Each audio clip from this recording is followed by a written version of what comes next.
Thanksgiving holiday. Unfortunately, the virus seems to be making a comeback around the country, so we're still shut at home and trying very hard to imagine a better world. So take good care of yourselves, but thank you for joining us this afternoon for a little bit of learning together. I welcome all of my friends on Zoom and everyone who's watching on Facebook and YouTube. It's really a joy to have you along for this ride, and take good care of yourselves. So we've been looking together at the book of Psalms, which is, of course, the principal book of religious emotion of the Bible. It's an anthology. It's not written by one author, but rather an anthology of reflections on what life with God is like. And for the last 3 weeks, we've looked at Psalms of protest. Today, we're going to go to a different kind of a Psalm. In fact, I dare say that the Psalm we're going to look at today may be one of the most popular and well-known of all of the Psalms. It's the 145th Psalm, which is known in the Jewish world as Ashrei. It's recited twice during the morning service and once in the afternoon service. According to the tradition, if you recite this Psalm 3 times a day, you will earn a place in the world to come. And particularly, there's one line in this Psalm which is of particular interest, which I'll point out to you in just a moment. But remember that the Psalm, as much as I'd like to turn everything into philosophy, that's my mishigas, but the Psalm is not a statement of philosophy. It's not a discursive philosophical proposition. It is, in fact, an emotion. It comes from the heart. It comes from responses to lived experience. And all of us have had those experiences, sometimes experiences which are positive and leave us with a sense of gratitude and wonder for the world in which we live, and sometimes experiences which are deeply negative and lead us with a sense that the world is unfamiliar and unfriendly and strange and hostile to us. And we've seen all of those emotions in the Psalms that we have looked at. So today we're going to look at something, because Thanksgiving's coming, and I figured it was a good idea to do something benign. So this famous Psalm has become part of the liturgy and almost second nature to people who pray, for a number of reasons, but particularly because it is a statement of religious imagination about what it's like to live in a world with a God who really cares. What it's like to live in a world with a God who really cares, and what would that be like? And that's the question that I want to pose to you today. So let's take a look at the text of this Psalm, and then we'll go through it very carefully and debate what we can learn from it. The Psalm begins here, a song of praise. It's Tehillah LeDavid. And the word Tehillah, it's the only Psalm in the entire book, the 150 Psalms, that's called a Tehillah. The other ones are called Mizmor or Shir, which means a song. But Tehillah is a prayer. It is a prayer usually of praise. And because this Psalm is so central, this now becomes the name of the book. The book is called Sefer Tehillim, even though this is the only one. It's really should be Sefer Mizmorim or Sefer Shirim, but it's Sefer Tehillim. And of David, again, as we've said before, doesn't necessarily mean that he wrote it. It can mean in the style of David. It can mean about David. It can have something to do with King David. Now, the interesting two things about this Psalm, they're interesting, or many things, but two things in particular, that the tradition, when it turned this Psalm into a species of liturgy, when it took it into the prayer service, they added 3 lines. They added 2 lines at the beginning and 1 line at the end. And the second thing that makes the Psalm interesting is that it's an aleph bet. I actually have the Hebrew for you here, and I'll show it to you here. So here's the Hebrew of the Psalm, Tehillah LeDavid, and it starts here, Aromim Elohai HaMelech ve'evracha shimcha le'olam va'ed, b'chol yom avrach, aleph, bet, gimel, dalet, hey, vav, zayin, chet, tet, yud. Why aleph, bet, and why are these initial lines, why do we have these extra lines? Well, I'll tell you, one of the things about these 2 lines is that both of them, this one comes from Psalm 84, the 5th verse of Psalm 84. This line comes from Psalm 144, the 15th line. They both start with an aleph. So it's as if we expanded upon the aleph from Aromimcha, the first line, and added 3 lines for aleph. Ashrei yoshvei veitecha, happy are those who dwell in your house, right? Ashrei am shekachalo, they forever praise you. Ashrei am shadonai Elohav, happy is the people who have it so. Happy are the people whose God is the Lord. Tehillah leDavid, aromimcha Elohai Melech, Aleph, Aleph, Aleph. Okay, and then there's a line at the end which is added as well. Hallelujah. It's actually a vav, it's ve'anachnu, but it's an aleph because it's anachnu, we. So it begins and ends with an aleph. It's enwrapped in these aleph texts. Now, why an acrostic? Why an acrostic? Why have the psalm follow? Or there's actually a more technical word for it, but I forgot what it is. But it's like that famous song about mother. M is for the many things. Every line of the psalm begins with the next letter of the alphabet. Now, there's a couple of simple reasons for this, and then there's a complicated reason for this. The simple reason for this is before people had texts, this is an easier way to remember. If every line begins with an aleph bet, then you just have to remember this, the psalm, and you remember which letter you're on, and that tells you what the next verse of the next line of the psalm is.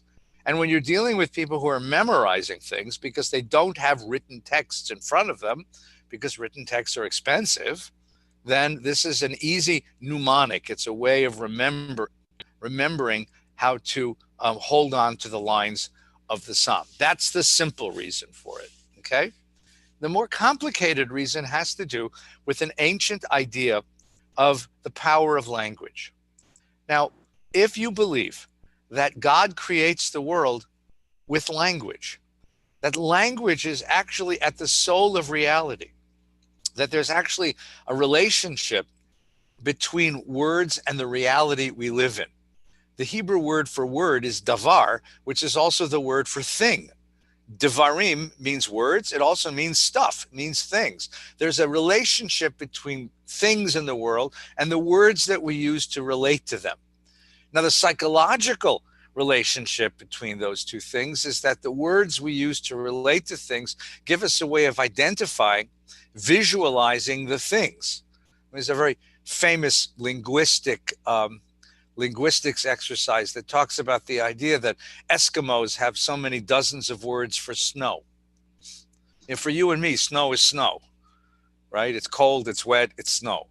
But if you're an Eskimo, you got to know if the snow is of a certain quality, if it's grainy, if it's hard, if it's wet, if it's dry, because an Eskimo who lives in snow has to be able to distinguish between these different forms of snow in order for him to stay alive. So Eskimos have all these different words for snow. And because they have the different words, or related to the fact, correlative to the fact that they have all these different words, is they have a sensitivity to the different qualities that one can find in snow. We who don't have those words, it's all snow to me. It's all the same to me. Words and things coordinate in that way, that when we have words for things, we're able to see the differences among them and identify them. That's one of the relationships. But in the ancient world, the relationship was much more magical than psychological. If God creates the world through words, then words actually have this power. I'll give you the famous example of this. The most famous example is we have magic words. And what are the famous magic words? Abracadabra. The magician waves his wand above his hat, says abracadabra, reaches into the hat and pulls out a rabbit. Well, abracadabra is a phrase. It's not Hebrew, but it's Aramaic. It's close to Hebrew. It's Aleph Bet Resh Aleph, Abara, I will create it. Kaf Dalet Bet Resh Aleph, Kidabira, I will create it as I say it. Abracadabra is an Aramaic formula, meaning I will create it as I say it. The words that I use give me the power. The words that I use give me the power to identify things and to create them, to actually create them. So at least that's the pretension or the pretending of the magician. God can create physical realities using words. We have a much harder time doing it, right? I get very tired at the end of the day, and when it's time for supper, I look into the microwave and I say, "Let there be supper," and Gornish, nothing happens, right? What we do have the power, however, is to create social realities using words. So we can't create physical realities the way God can, but we can create social realities. And the social reality is the relationships that we live among, the ideas, the narratives that bind us into tribes and into peoples and into nations. These are created out of words. Words become sacred when they form the bond that we gather together, that gathers us together. So words and things have a relationship. And the idea that you can marshal all the letters of the alphabet to praise God means that you're using all of the means of expression available to you, all of the world's means of expression to praise the Creator. That in the same way that the Creator uses language to create the world, we who are God's creatures use language to praise the Creator.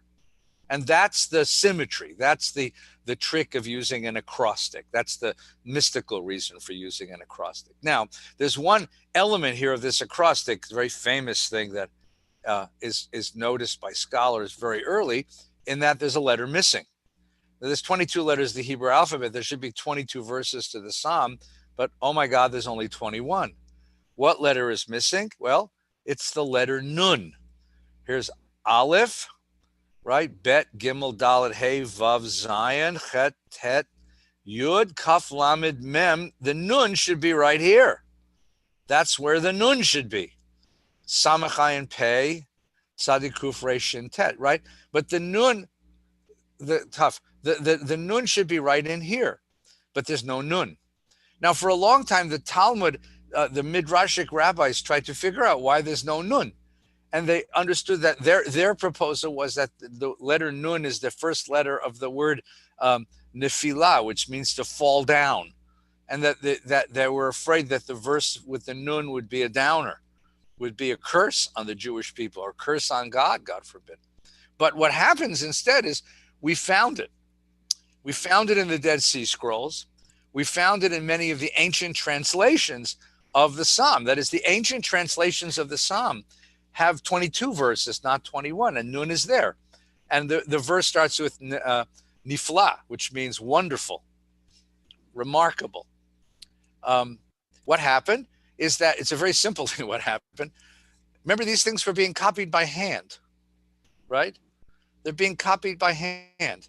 And the last verse, the last words of this line and the last verse of the Nun line are the same. And so the scribe skipped the Nun and went on to the Samach because the last word was the same. And so he thought that he'd already written the line, and he went on to the next line. So B'chol Dor Vador is the end of the Mem line. And if B'chol Dor Vador was the end of the Nun line, the guy thought he already wrote it, and he just copied it wrong. And in those days, one copyist could affect the whole text of the Psalm. And so it got dropped as a copyist error. If God had access to a Xerox machine, the Bible would be a little bit different than the one we got now. That's what happens when you have copyists. Okay, so those are the technical features of the Psalm. Let's now take a look at its meaning. Okay, any questions so far? We're good so far? Anybody any questions so far? We good?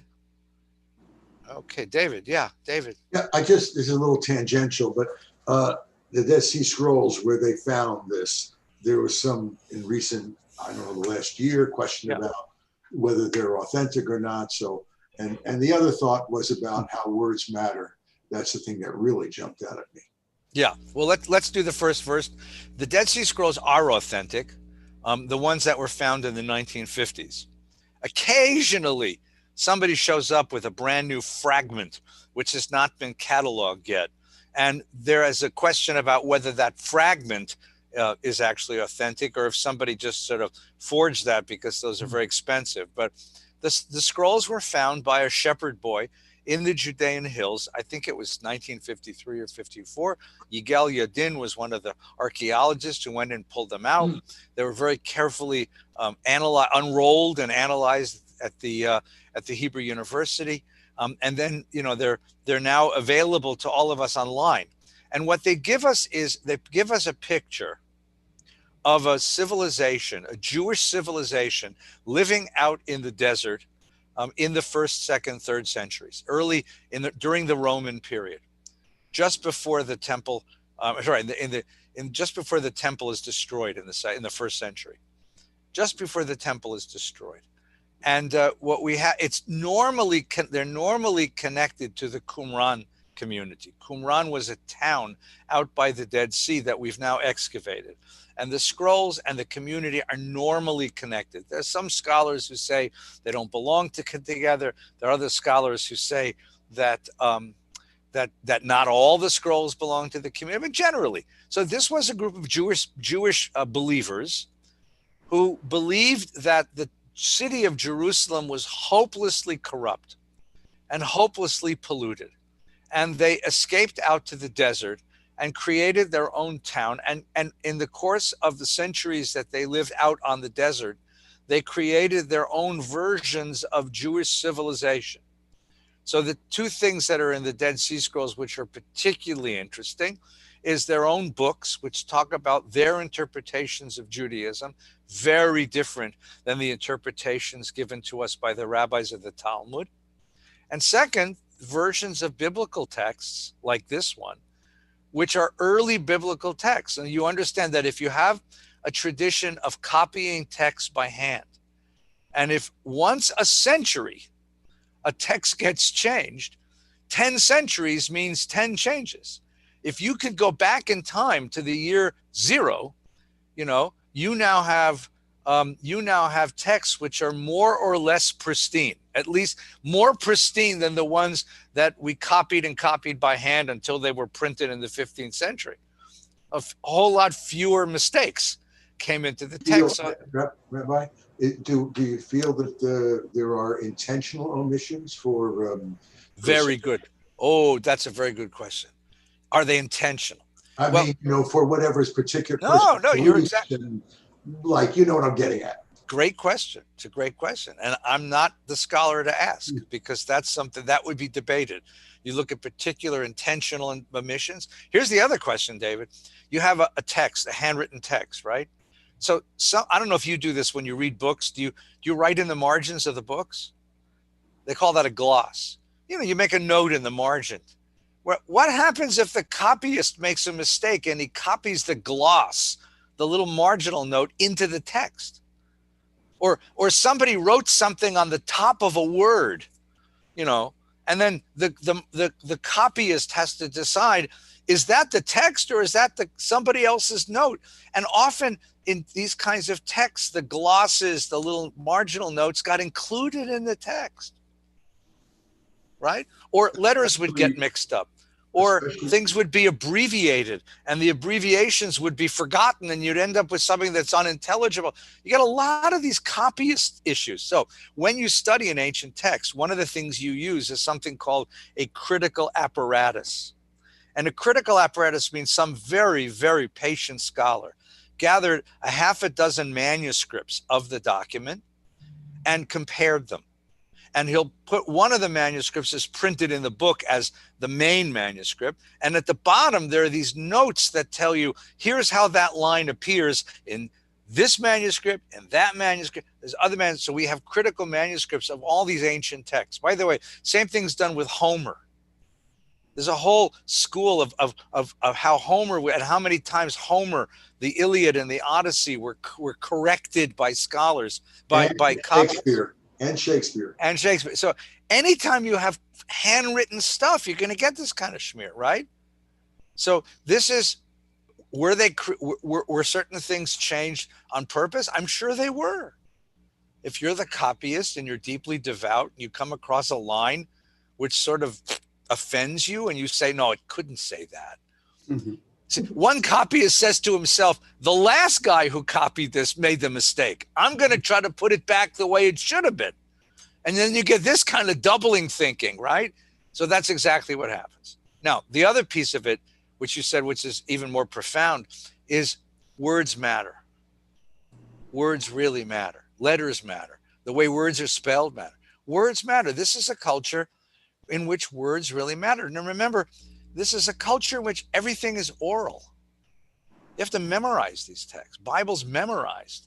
It's all done orally. So words matter. It's a culture when you have a contract that's an oral contract, it matters. When you say something, it matters. We have a prayer that's a very pious prayer called Kol Nidre. We say it just before Yom Kippur begins. And what it says is, listen, during the course of this year, I may have uttered an oath. I don't want to be held accountable for that oath. So I hereby cancel that oath. That's one version of the prayer. The other version of the prayer says, if I make an oath this next year, I cancel it preemptively. It's kind of a strange thing to be able to do. But the idea is that, if you made an oath, you got angry and you said, by God, I will not eat corn until Tuesday, that could be dangerous. I mean, these kinds of things, you were held accountable for your oaths. Words matter. And in this case, using the Aleph Bet as a structure for a prayer means I am using all of the powers of human linguistic expression to approach my creator. That's really wonderful questions. Thank you. Stanley.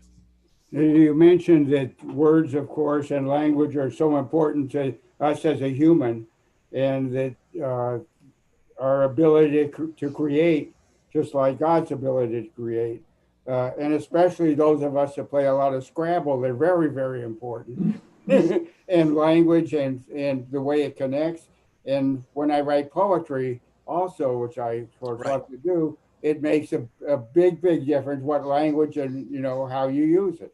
Yeah, so words really matter. Relate to that. Look. I mean, if you've ever put a little kid to bed, and you hold the kid in your arms and you say goodnight, and say a prayer together, and the kid says, "No, not that way. Do it the right way," because the words matter. Because those words communicate. The stability and predictability of those words communicates something to the child, and it's not just that you're holding him and you love him. But the words really matter because those words represent the stability that the kid lives in. Let's take a look at the words together, shall we? So here's the first two lines, Ashrei Yoshev Etecha, Odia Hallelu Chasela, Ashrei Am Shekachalo, Ashrei Am Shadonai Lahav. Those are two introductory lines taken from other Psalms. Now we start the acrostic in earnest, Hilal David. The first to this, and I broke it up for you according to the reading of Reuven Kimmelman, who's a wonderful scholar at Brandeis University. So Professor Kimmelman says, look, this is an opening. I will extol you, my God and King. This is one of the only places in the book of Psalms where somebody says, God is my King, and bless your name forever and ever. Every day I will bless you and praise your name forever and ever. So you look at the linguistic parallels here, right? You say something, and then you say it again in different words. Then the first stanza, 3 through 6, is all about God's greatness, right? Right? Great is the Lord and much acclaimed. His greatness cannot be fathomed. One generation laud your works to another, declare your mighty acts. The glorious majesty of your splendor, your wondrous acts I will recite. Men shall talk of the might of your deeds, and I will recount your greatness. Look at the envelope. It begins with great, and it ends with greatness. You see that? That's how you know that this is a stanza. So the purpose of stanza number 1 is to establish God as remarkable, as great. There's no relationship yet. It's just great, right? God is great. I'm going to speak of God's greatness. I witness God's greatness, and I'm going to speak about it. Now it's going to switch, and you're going to see this switch happen twice in the psalm. We go from greatness to goodness, and goodness is relational. Goodness is what God does for us. And that's going to be the conversation in the psalm between goodness and greatness, between God's transcendence. Great is the Lord, his greatness cannot be fathomed. Your glorious majesty, the wonder I recite, that's God's transcendence. That's a God who's beyond our capacity to describe, beyond our capacity to really grasp and fathom. But now you're going to move to goodness. And goodness is something we can feel because it lives with us. That's called immanence. God is here with us. They shall celebrate your abundant goodness, sing joyously of your beneficence. Again, there's the parallel. The Lord is gracious and compassionate. Chanun v'rachum. The word chanun from the word chen, meaning gracious, kind, loving, and rachum, which is a purely feminine image. It's from the word rechem, meaning womb, loving, motherly, compassionate. Erech apayim v'rav chesed. Erech apayim literally means long-faced. It's the idea is that God takes a long time to get angry, slow to anger. Rav chesed, God is filled with a lot of kindness, a lot of forgiveness. Tov Adonai lekol, God is good to all. V'rachamav al kol maasav, his mercy is above all, is on all of his works. He sheds mercy on his works. So in this stanza, the topic was God's greatness, which is beyond human fathoming, beyond human comprehension. In this stanza, this is a God who is good and loves the world and loves the creatures of the world and isn't angry at them and walks the world, as it were, with a certain quality of love. Okay?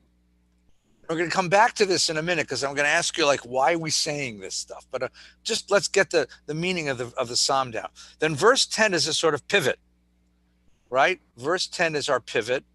And in verse 10, we're going to move from stanzas 1 and 2 to stanzas 3 and 4, which are going to extrapolate some more on these same ideas.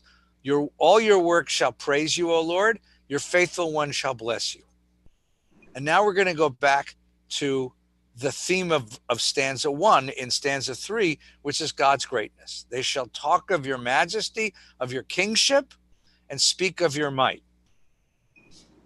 So the notion that God's greatness is something that the world will talk about, that human beings are destined to talk about, to make his mighty acts known among men, and the majestic glory of his kingship. A lot of kingship material here. Your kingship is an eternal kingship. Malchutecha malchut kol olamim, or that you rule over all of space and time. Your dominion is for all generations. B'chol dor vador. So we begin by talking about they shall talk of your mighty, they meaning all of the generations of humanity, and you end with all of the generations of humanity. There's the envelope, the return back to the theme. So here too, this is greatness, not in terms of relationship, but simply in terms of greatness. And now in stanza 4, we're going to expound upon what we learned in stanza 2. In stanza 2, it was God is good to all and his mercies on his works. And stanza 4 is going to elaborate on that idea. The Lord supports all who stumble and makes all who are bent straight. The eyes of all look to God expectantly. You give them their food when it's due. You give it to them open-handedly, feeding every creature to its heart's content. The Lord is beneficent in all his ways and faithful in his works. The Lord is near to all who call upon him, to all who call upon him with sincerity or truth. He fulfills the wishes of those who fear him. He hears the cries and delivers them. The Lord watches over all who love him, but the wicked he will destroy. So here you get the goodness of God, again, relating to human beings. It's immanence, and it's about goodness. Here you get greatness, here you get goodness. So it's greatness, goodness, greatness, goodness. That's the order of the psalm. It's transcendent power, and then it's immanent goodness, immanent kindness. Transcendent power, immanent kindness, and you have the ending here, my mouth shall utter praise of the Lord, and all creatures shall bless his holy name forever and ever. And then they added an extra line. They added an extra line from Psalm 115, but we will bless the Lord now and forever. It's interesting that the line right before that, you see, it starts with the word but. So it's an apposition. The line right before that it's the line that says, the dead have nothing to say about God. The dead don't praise God, but we who are living, we will bless God now and forever. So here's the question. The question is, how do you read this psalm? What does this psalm do? Now you can see that a person who has had a successful time in life, could say this psalm very easily, as you can say many of the psalms of praise, as a response to a day of success. The question is, how do we read this psalm? How do you read this psalm? So I want to suggest a couple of just ways, and I'm interested in your ways of how do you read this psalm as well. Okay? So let's take a look. Let's take a look again. I think one of the things that the psalmist is messing with here is a basic question of attitude. The basic question of attitude. And forgive me for being really, really general, but I think that there are people who are basically positive, constitutionally positive, and people who are constitutionally negative, pessimistic, skeptical, as opposed to optimistic. So the basic pessimistic, skeptical friend says to you, you know, the world is fundamentally an evil place and life fundamentally sucks. But every now and again, I have a good day. But the basic substratum of reality is negative because there's so many bad things that happen in a world. And that's a sort of outlook in the world. And if you start with that outlook, that life is basically a challenge, it's an obstacle, it's a drag, and that every now and again I'll have a good day, guess what you're going to find when you walk into the world? You're going to find all of its obstacles. I mean, those obstacles are going to crop up. And then the other way to look at it is the opposite way. And there are people who are constitutionally optimistic, or rather constitutionally positive. And they say, look, life is basically good. It's a gift. And the world is basically a benign place, but sometimes tragedies happen. And that's a very different attitude. And when you start with each of these two attitudes, you end up with a very different kind of life. And the question, one of the questions the Torah is asking is, with which attitude would you prefer to walk the world? And here, I think what you're doing, what the psalmist gives us, what the poem gives us this gift. And the gift is, what would it be like to walk the world with that fundamentally positive attitude? That fundamentally positive attitude. And I think it's really instructive to read this. I mean, I tend to alternate between these two. Depends on which day you ask me, right? But, you know, so the psalm says, all right, come in with me for a minute and let me show you how to read the world this way. And the first word of the psalm, they add this extra line, ashrei. This line and this line, ashrei. Ashrei means happy, right? Ashrei means blessed. Ashrei means the world is rich with possibility. Ashrei, right? In the New Testament, Jesus talks, blessed are the meek, for they shall inherit the earth. He's riffing off of this. That's what he's coming off of. Ashrei. Happy are they who? Happy are they who dwell in your house. Now, there's a whole bunch of interpretation about what that means. But one of the most interesting ones is, you know, that you live in the world or that you live as a physical being in the world. Happy is the people who have it so. Happy is a people who live in the world of faith. Because you open the book of Genesis, and what does it say at the very beginning? Vayar Elohim ki tov. That God sees that it's good. I mean, the Bible in a certain way is trying to get you to see the possibilities of existence, to raise your horizons above the misery of day-to-day life, to see something positive in the possibilities of being a human being. And then the structure of this, as we've seen before, the structure of this is remarkable. To go from greatness, from remarkable greatness to goodness, and greatness to goodness. I mean, there's a certain sense in which a God who's that great doesn't need us. The God who's that great doesn't really need us. But what happens is that out of a graciousness, this God who runs the universe has a soft spot for human beings, has a soft spot for people who walk the world and suffer and struggle with, excuse me, all of the things that we suffer and struggle with. And that's what's remarkable here. And that he finds evidence for this in little things. The line in the psalm that's the most important line, according to the ancient tradition, is this line here. Poteach et yadecha umasbia lechol chai ratzon, which can be read two different ways. It can be read as a plea. Open your hand, God, and feed everything that is hungry. or that God gives sustenance to all who live in the world, and all who live in the world take their sustenance from the divine.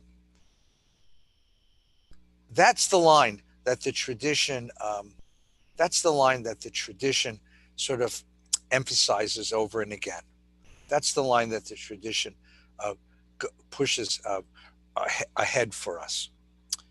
Now, this idea that you walk the world and you're given this choice between a sort of optimistic or pessimistic, between a sort of open world or a closed world. I think it's a really interesting idea. It's a very, very interesting idea. So what I'm going to urge you to do, as just an example, just as a project, is read this. Let's read this psalm again, and I'm going to ask you to think about the following. It got big all of a sudden. I don't know how that happened. What would it be like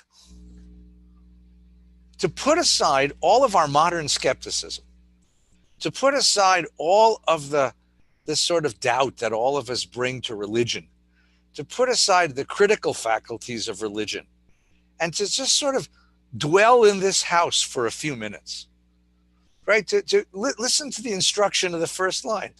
You know, what would it be like to live in this world for a few minutes? Okay, so what is this world like? Well, it's a world that is governed by a great God, a God whose power and reach are beyond imagination. But that same God is gracious, compassionate, kind, giving, loving, nurturing. And what would it be like to live in that world for a few minutes? Again, I come to this with a great dose of modern skepticism. Yeah, I also know that there are tragedies and evil and all kinds of obstacles in life that make that kind of faith really difficult and challenging. But for a moment, to live in that world, to feel the presence of a God of goodness who never abandons the world, that's one of the ways I want to suggest that you read this. Here's a second way I want to suggest you read this. So conquering our modern skepticism. My teacher, Rabbi Harold Schulweis, among other great philosophers of the 20th century, had a very difficult time imagining a personal God outside of human experience. He learned that initially from his teacher, Mordechai Kaplan, who had a difficult believing it because of science. Schulweis had a difficult believing it because the world is filled with too much brokenness, too much evil, for him to believe that there was a God like this governing the world. There's too much cancer. There's too much poverty. There's too much genocide. There's too much pain to imagine that God is this great and this good and the world is what it is outside.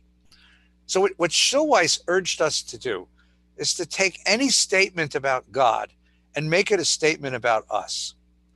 And take any description of God and turn it into a normative description of us. So anything that you say God is, you make for us a statement of what we ought to be.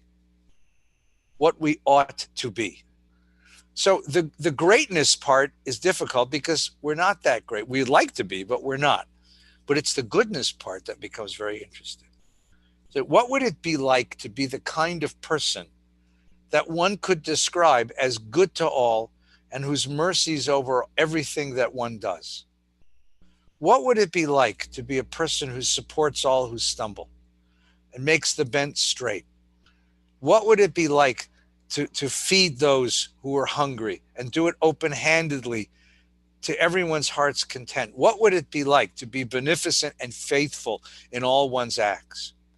What would it be like to be near to everyone who is in trouble, to be able to be responsive, to be responsible, to be responding to those who call, and to fulfill the wishes of those who are in need, and to watch over all of those who are weak and vulnerable and destroy the wicked that beset them?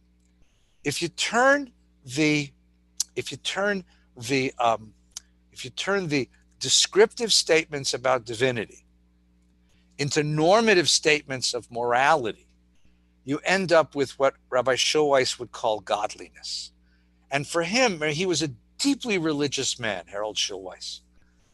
But deeply religious, not in the sense that there was a God above him that he feared, but rather that he felt driven in his life, that he took this with great seriousness, that this really is the way to live one's life, that this is the aspiration. And if this is the aspiration, then this is a very difficult aspiration to achieve. You can reach toward it, but you're always going to fall short. I mean, God is good to all and mercy upon all of his works. God is patient. God is giving. And if I said, that's got to be me, I know that I'm not that way. I know that I'm short-tempered. I know that I'm narrow-minded. I know that I'm selfish. I know that I get tired. I know that I get cranky and surly. Just ask my wife. Just ask my wife. Now, the question is then, knowing that, though, the impulse, the imperative to reach for that kind of a morality tells me something very important about myself, that I have this capacity in me, that this now becomes the moral horizon. This is what I'm reaching toward. And if I'm commanded to reach toward this, then what the psalm is trying to tell me is that this is within the realm of possibility. Maybe not every day, maybe not even now, but that this is something that one should keep in front of you as an aspiration to live toward this kind of moral aspiration. And that's what the psalm is trying to say. That the psalm is really not a description ultimately about a divinity, but the divinity within us, which is our own capacity for moral transcendence and moral growth. All right, that's a lot. Let's stop there. Any last questions, concerns, ideas, counter sermons? Well, let me stop here then. I think this is worth thinking about over our holiday. We'll see each other next week. We will have Lunch and Learn next week, even though it's Erev Yontif. So I want you to get your turkey in the oven. If you're doing it on Wednesday, get it in the oven before 12 and join us at 12:30 for another psalm. We'll do a psalm of thanksgiving, of course. And then we'll study. It'll give you a break from your holiday preparations. I want to wish Rhoda Barnhart a very happy and sweet holiday and much joy and nachas from the wonderful children and grandchildren and now great-grandchildren that you celebrate. Okay, and Dr. Bob, good to see you. And Stan, it's good to see you. And David and Stevie Ann, good to see you. And Bert, who disappeared this afternoon, it's always good to see you. And to all of you, thank you for learning. And please join us. Of course, every morning at 7:30, every night it's 5 o'clock. There's Minyan. On Friday night, Kabbalat Shabbat at 5 o'clock. Shabbos morning, Torah study at 9 with Rabbi Hirsch and Rabbi Gelman will be joining me again. And the service at 10 o'clock in the morning. We have a bat mitzvah of a lovely young woman. And then in the evening, Havdalah at 5 o'clock once again. Next week, it's going to be Thanksgiving, thank God. And I know that it's going to be a strange and difficult Thanksgiving because we can't all be together, but please be very, very, very careful about gathering for the holiday. We will have Minyan every morning. On Thursday morning, because it's Yontif, we'll have Minyan at 8:30 in the morning. But every day, Minyan in the evening at 5. Take very, very good care of everyone. Stay well.